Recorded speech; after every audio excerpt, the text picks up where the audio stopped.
আত্মীয়তার সম্পর্ক রক্ষা করা বিশাল ইবাদত।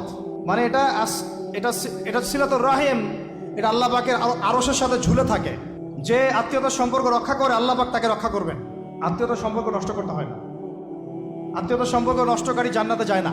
আর সবচেয়ে ভালো হয়, আমার পরামর্শ, সবচেয়ে ভালো হচ্ছে আত্মীয়দেরকে দিবেন। এখানে আপনি দুইটা নেকি পাবেন। কয়টা? এক, আত্মীয়র হক রক্ষা করলেন, হক আদায় করলেন, তার নেকি, সৎকার করলেন, এটার নেকি আছে। আবার আত্মীয়র সম্পর্ক বজায় রাখলেন, সুসম্পর্ক বজায় রাখলেন, এটা আরেকটা নেকি।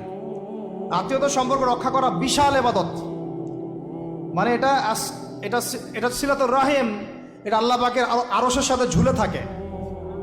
যে আত্মীয়তার সম্পর্ক রক্ষা করে আল্লাহ পাক তাকে রক্ষা করবেন। আত্মীয়তার সম্পর্ক যে নষ্ট করে দেয় আল্লাহ পাক এই কেটে ফেলবেন। এটা আত্মীয়তার সম্পর্ক নষ্ট করতে হয় না।